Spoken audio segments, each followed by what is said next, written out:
Hello everyone, कैसे हो आप सभी लोग। बहुत बहुत स्वागत है आप सभी का हमारे यूट्यूब चैनल जी के जो मैगनाइट योर ब्रेन में, जहाँ हम करते हैं अपने ब्रेन की एक्सरसाइज। यस, तो यहाँ पर हम लोग पढ़े थे एनसीईआरटी में क्लास 6 का सिविक्स हम लोग पूरा कंप्लीट कर चुके थे और अभी हम लोग क्लास 7 का एनसीईआरटी कर रहे थे। ठीक है, क्लास 7 का एनसीईआरटी कर रहे हैं हम लोग, चैप्टर नंबर 3। ये जो चैप्टर है, how the state government work, राज्य सरकार जो है वो काम कैसे करती है, इसमें ध्यान से सुनने वाला है। बहुत ज़्यादा आपको कंसंट्रेट होकर सुनने की ज़रूरत है, क्योंकि इसमें आपको बहुत सारे क्वेश्चन के आंसर मिलने वाला है। जैसे एमएलए कौन है, एमएलए मिनिस्टर कैसे बनते हैं, फिर जो डिबेट होता है लेजिस्लेटिव असेंबली में वो उनके बारे में कुछ जानेंगे हम लोग, राइट। फिर जो भी चीज़ें हो रही है हमारे आसपास में, उसके लिए जिम्मेदार कौन है। बहुत सारी चीज़ें हैं जो हम लोग यहाँ पर पढ़ने वाले, लाइन बाय लाइन पढ़ेंगे, क्योंकि एनसीईआरटी का एक एक लाइन होता है बहुत इंपॉर्टेंट। आप इसमें एग्जाम्पल के थ्रू बहुत कुछ सीख जाते हो। तो चलिए बिना कुछ टाइम वेस्ट किए स्टार्ट करते हैं। लास्ट ईयर के बारे में बता रहे हैं, लास्ट चैप्टर्स के बारे में सोच लो आप लोग। We discuss the fact that government works on 3 level, 3 level पे गवर्नमेंट काम करता है। कौन कौन से लेवल पे काम करता है भाई? लोकल लेवल, स्टेट लेवल और नेशनल लेवल। ठीक है, पढ़ा था ना हमने पुलिस थाने के बारे में। क्या होता है, एक लोकल लेवल पे होता है, फिर एक स्टेट मतलब अलग अलग लेवल पे अलग अलग स्टेशंस होते हैं। आपके एरिया के अंडर जो स्टेशन है आपको वहीं पे पहले कंप्लेन लिखवाना होता है, वगैरह वगैरह हमने पढ़ा था। तो हमने देखा था कि गवर्नमेंट 3 लेवल में काम करते हैं। पहले कौन सा है? Local level, then state level और देन नेशनल लेवल, राइट। इस चैप्टर में we examine the work of government at the state level. हम लोग यहाँ पर स्टेट लेवल के बारे में पढ़ेंगे कि स्टेट लेवल पर सरकार जो है वो कैसे काम करती है। How does this take place in a democracy, और ये हमारी जो डेमोक्रेसी में, लोकतंत्र में, ये कैसे अपना अपने डिसीजंस को रखती है। What is the role of member of legislative assembly, MLA का रोल क्या होता है।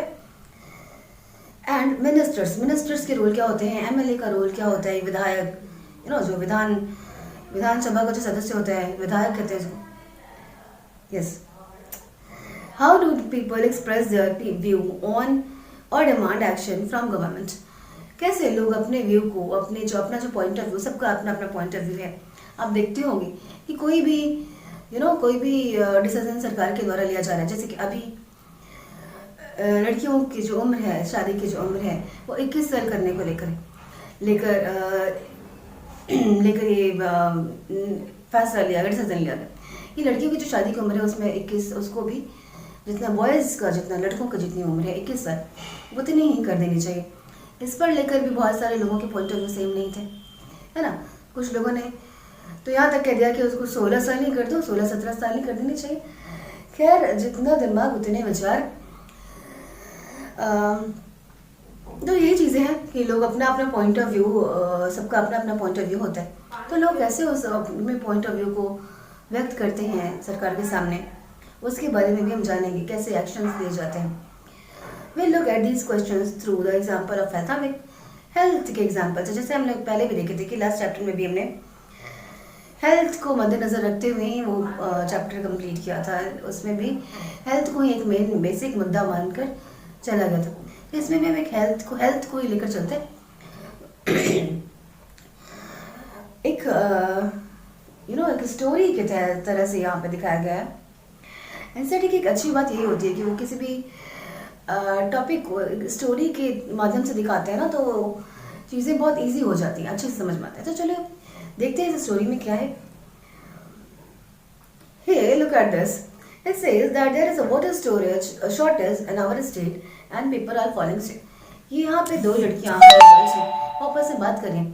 एक ने क्या बोला कि हमारी जो सोसाइटी है वहाँ पे वाटर स्टोरेज शॉर्टेज हो गया है। सॉरी, यहाँ पर जो है वो पानी की किल्लत हो रही है, वाटर का शॉर्टेज हो गया है और लोग जो हैं वो बीमार पड़ रहे हैं। In many villages, people were found to be drinking unclean water. The stream have dried up and so have tanks. In the worst affected areas, villagers have been carrying water across great distances. तो इसलिए उन्हें क्या बोले, ये क्या पढ़ रहे हैं ये लोग न्यूज़पेपर में, ये लोग देख रहे हैं कि बहुत सारे ऐसे एरियाज़ हैं, बहुत सारे ऐसे गांव हैं जहाँ पर लोगों को अनक्लीन वाटर पीना होता है, साफ पानी अवेलेबल नहीं हो पा रहा है उनके पास, और वो समय समय पे बीमार पड़ रहे हैं। इस बारे में हमने लास्ट चैप्टर में भी डिस्कस किया था, राइट, कि साफ पानी अवेलेबल नहीं है, वो समय समय पर बीमार पड़ रहे हैं। कहीं कहीं पे ऐसी भी जगह है जहाँ पर बहुत दूर से उनको पानी लेकर आना पड़ता है, कैरी करना पड़ता है। तो ये चीज़ें ये दोनों पढ़ रहे हैं। People at the district high court Patalpuram receive water supply once in 3 days। Patalpuram एक डिस्ट्रिक्ट के बारे में इन्होंने ये बात कर रहे हैं कि वहाँ पे उनको 3 दिन में एक बार पानी मिलता है। सोचो, the district hospital here is overflowing with patients, a large number of home और children with acute diarrhoea. District का जो हॉस्पिटल है वो पेशेंट से भरा पड़ा, 3 दिन पर पानी मिल रहा है उनको पीने के लिए, राइट, साफ पानी भी अवेलेबल नहीं है, तो जाहिर सी बात है वो इफेक्ट तो पड़ेगा ही, है ना। तो डिस्ट्रिक्ट का जो हॉस्पिटल है वो बड़ा पड़ा है, उसमें सबसे ज़्यादा कौन है? सबसे ज़्यादा बच्चे हैं जिनको डायरिया हो गया है।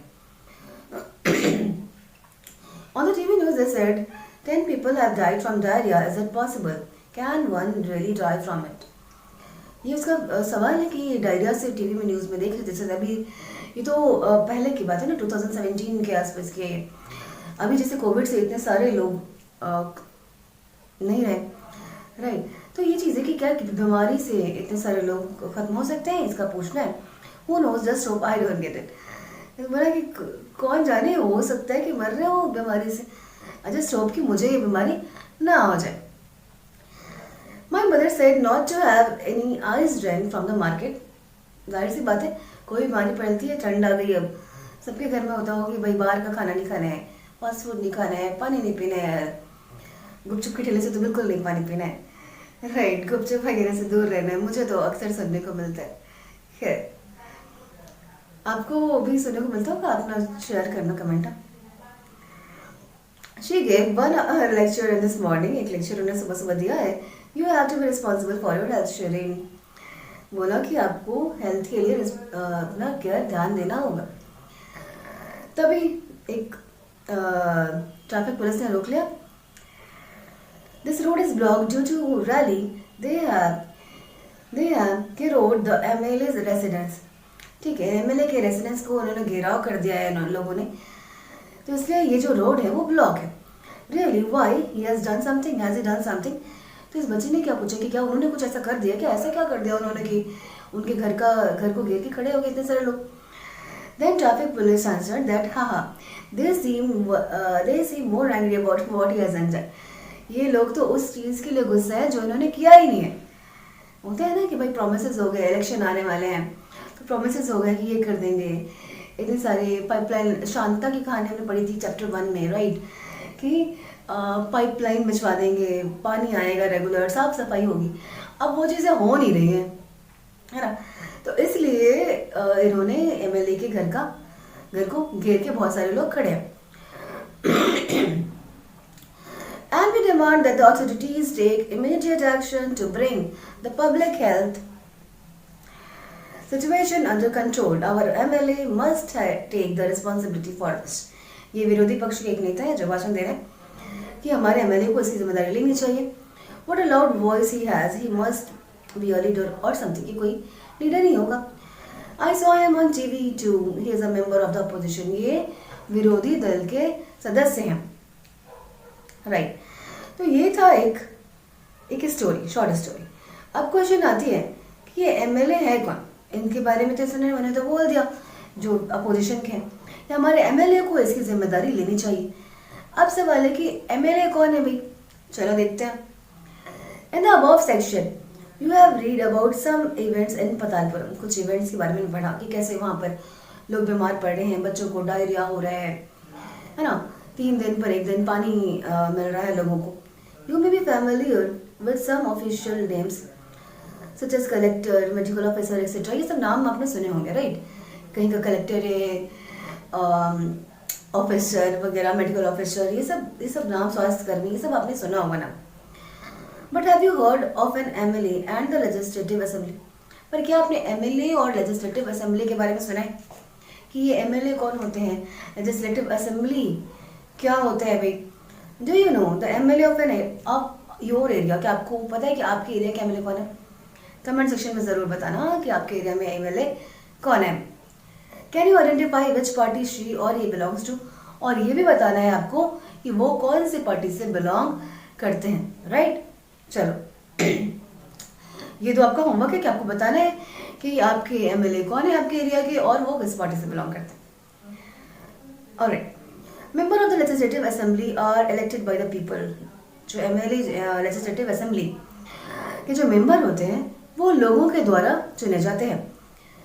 दे then become a member of the legislative assembly and also form the government. और इसलिए क्या होता है, वो एमएलए वो जो है लेजिस्लेटिव असेंबली के सदस्य बन जाते हैं, मेंबर ऑफ लेजिस्लेटिव असेंबली बन जाते हैं और फिर वो वही सरकार बनाते हैं। In this way we say that the MLA represent people. इस तरह से हम कह सकते हैं कि वो हमारा भी प्रतिनिधित्व करते हैं। एमएलए जो होते हैं लोगों को रिप्रेजेंट करते हैं। The example below will help us understand this better. Example दिया हुआ है जिससे आप कुछ अच्छे से समझ जाओगे। एक इलेक्शन का एग्जाम्पल है। चलो, every state in India has a legislative assembly. हाँ, जितने भी स्टेट इंडिया में सबका एक लेजिस्लेटिव असेंबली होता है। Each state is divided into different areas और कंस्टिट्यूएंसीज। जितने जो भी स्टेट हैं वो डिवाइड होते हैं अलग अलग एरिया में और अलग अलग कॉन्स्टिट्यूएंसीज में वो डिवाइड होते हैं। For example, look at the map below. It shows that the state of Himachal Pradesh is divided into 68 assembly constituency. ये कहाँ के बारे में बता रहा है? ये बता रहा है हिमाचल प्रदेश के बारे में कि जो हिमाचल प्रदेश है वो 68 कॉन्स्टिट्यूएंसीज में बटा हुआ है, राइट। फ्रॉम ईच कॉन्स्टिट्यूएंसी, हर कॉन्स्टिट्यूएंसी से the people elect one representative who then become a member of the legislative assembly. हर कंस्टिट्यूएंसी से एक लोग को चुना जाता है। हम लोग जो करते हैं, लोग चुनते हैं एक सदस्य को हर कंस्टिट्यूएंसी से, राइट। और फिर वही क्या हो जाता है, वो एमएलए बन जाता है, मेंबर ऑफ लेजिस्लेटिव असेंबली बनता है। You would have notice that people stand for election in the name of different parties. आपने देखा ही होगा कि इस पार्टी से ये खड़ा है, उस पार्टी से वो खड़े हैं, राइट। अलग अलग पार्टीज के लोग जो हैं वो चुनाव में खड़े होते हैं, right. These MLAs therefore belong to different political parties. और ये जो है अलग अलग पॉलिटिकल पार्टी से बिलोंग करते हैं। हर कंस्टिट्यूएंसी से अलग अलग लोग खड़े होते हैं, अलग अलग पार्टी से, राइट। तो उन्हीं को लोगों के द्वारा चुना जाता है और फिर वही क्या हो जाते हैं, वो एमएलए बन जाते हैं। I hope this is clear who are MLAs, right. चलो, how do people who are MLA become minister और चीफ मिनिस्टर। अभी जो एमएलए हैं वो मिनिस्टर या चीफ मिनिस्टर कैसे बनते हैं, इस प्रोसेस को हम लोग अभी देखते हैं। एक political party whose MLA have won more than half the number of constituencies in a state can be said to be a majority. बहुमत माना जाता है उसको। जैसे कोई भी पॉलिटिकल पार्टी है वो मोर देन हाफ, मतलब जितने भी वहाँ पे कॉन्स्टिट्यूएंसीज हैं, जैसे कि यहाँ पे 68 कॉन्स्टिट्यूएंसीज हैं, राइट। तो 34 से ज़्यादा सीट पर जितने भी लोग जीत गए हैं, आराम से समझो इस बात को। देखो, जितनी भी कॉन्स्टिट्यूएंसीज हैं उन सब से कोई ना कोई किसी पार्टी के लोग खड़े होते हैं, राइट। अब जो भी पॉलिटिकल पार्टी जितने भी कॉन्स्टिट्यूएंसीज हैं, नंबर ऑफ कॉन्स्टिट्यूएंसीज हैं, उनमें से आधे से ज़्यादा पर जीत हासिल कर लेती है, जीत जाती है, आधे से ज़्यादा सीटों पर जीत जाती है, वही उसी का क्या होता है, वही बहुमत होता है, उसी का बहुमत होता है, वो मेजोरिटी पार्टी हो जाती है, ठीक है। The political party that has the majority, जिसके पास मेजोरिटी होता है, जो पॉलिटिकल पार्टी आधे से ज़्यादा कॉन्स्टिट्यूएंसीज पर जीती हुई रहती है, उसको हम लोग क्या बोलते हैं, रूलिंग पार्टी। और जो नहीं जीतते हैं, ऑल द अदर मेंबर्स जो होते हैं, उनको बोलते हैं हम लोग अपोजिशन, यानी विरोधी, ठीक है।